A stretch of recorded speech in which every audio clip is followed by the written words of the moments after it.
24 তারিখ দুপুরে তারা বিল্ডিং ভেঙে পড়ায় মর্মান্তিক ঘটনা ঘটে। সেই ঘটনা বিল্ডিংয়ে চাপা পড়ে মৃত্যু ঘটে জগদ্দল বিধানসভার অন্তর্গত অঞ্চলের 2 জন এবং ভাটপাড়া বিধানসভা অন্তর্গত 4 জনের মৃত্যুর ঘটনা খবর আসে। আজ শুক্রবার জগদ্দলের বিধানসভার অন্তর্গত বাসুদেবপুর কদমতলা অঞ্চলে স্বপন মণ্ডল এবং 23 নম্বর ওয়ার্ডের ইস্ট কাপ্তেপাড়া রোড অঞ্চলে পাপ্পু রজকের মৃত্যুর খবর আসলে তার বাড়ির এলাকায় শোকের ছায়া নেমে পড়ে। সেখানে দেখা করতে যান বিধায়ক রাজেশ কুমার এবং পরিবারের পাশে থাকার আশ্বাস দেন।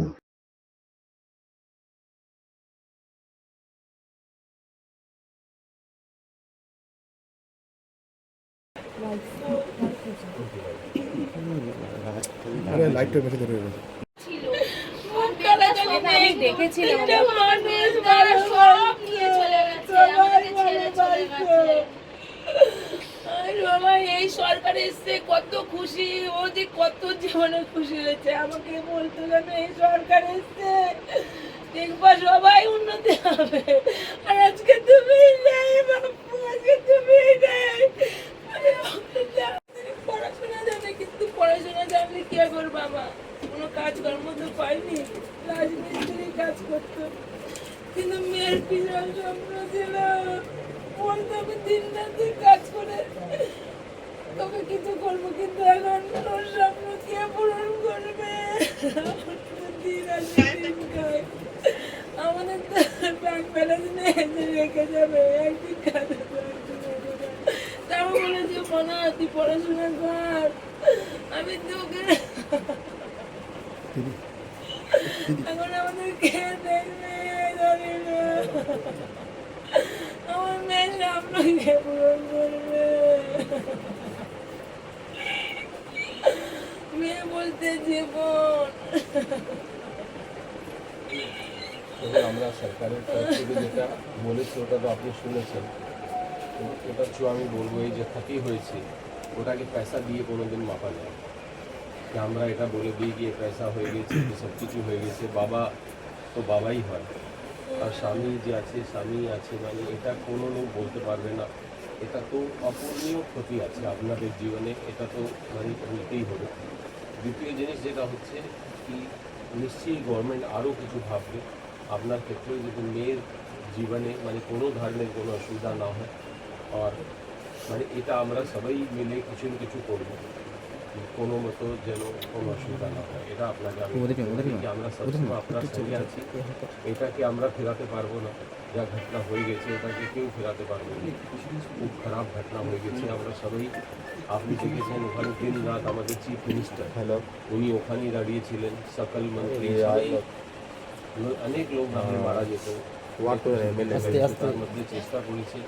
এখন এই জিনিসগুলো রিভিউ করা হচ্ছে কি কেন এই ধরনের জিনিসটা হবে, কি কোনো একজন লোকও মারা যাবে কোনো জায়গায়, এটাও রিভিউ করা হচ্ছে। কি কোনো এরকম সব কাজ কলকাতাতে বন্ধ করে দেওয়া হয়েছে, কিন্তু এটাতে আপনার জীবনের তো যা ক্ষতি হয়ে গেছে ওটা কোনোদিন পূর্ণ করা যাবে না। তো আমরা সকলেই খুব দুঃখিত আছি, খুব আমাদের সকলের মনের মধ্যে কষ্ট আছে। আমি আপনার কষ্টটা বুঝতে পারছি। আপনার নিজের জীবনে, আমার মেয়ের জীবনে আমাদের যা হয়েছে জিনিসটা এটা কেউ পূর্ণ করতে পারবে না। একটাই চাই যে আমার মেয়ে তো সবে 10 ক্লাসে উঠেছে, ও তো আর আমাকে এই মুহূর্তে তো কিছু করে খাওয়াতে পারবে না, ওর তো কাজের বয়স হয়েছে কি। আমি একটাই চাইছি সরকারের কাছে যে আমার মেয়ের একটু ভবিষ্যৎটা আমি কিছু করি না। আপনি যেটা বললেন মেয়ের পড়াশোনাতে খুব ভালো আছে, হ্যাঁ এই আমরা সকল মিলে দেখবো। আপনি চিন্তা করবেন, আমি চাইছি সরকারের কাছে একটাই, আপনাদের কাছে দাদা যে আপনারা তো বোঝেন, জানেন যেমন আমার মেয়েদের খেটে এই মুহূর্তে খেটে খাওয়াতে পারবেন না, আমার মেয়েদের ভবিষ্যৎটা নেই, আপনারা দেখবেন। কথা বলছেন কেন? করি না, কিছু কিছু হবে, আমি তো এখনো কিছু করি না, কাজ করবো। আছে কিন্তু আমাদেরকেও সবাই তো আছে, সবাই আছে কিন্তু স্বামী সবাই তো বাবার জায়গা থাকবে, কেউ নিতে পারবে না।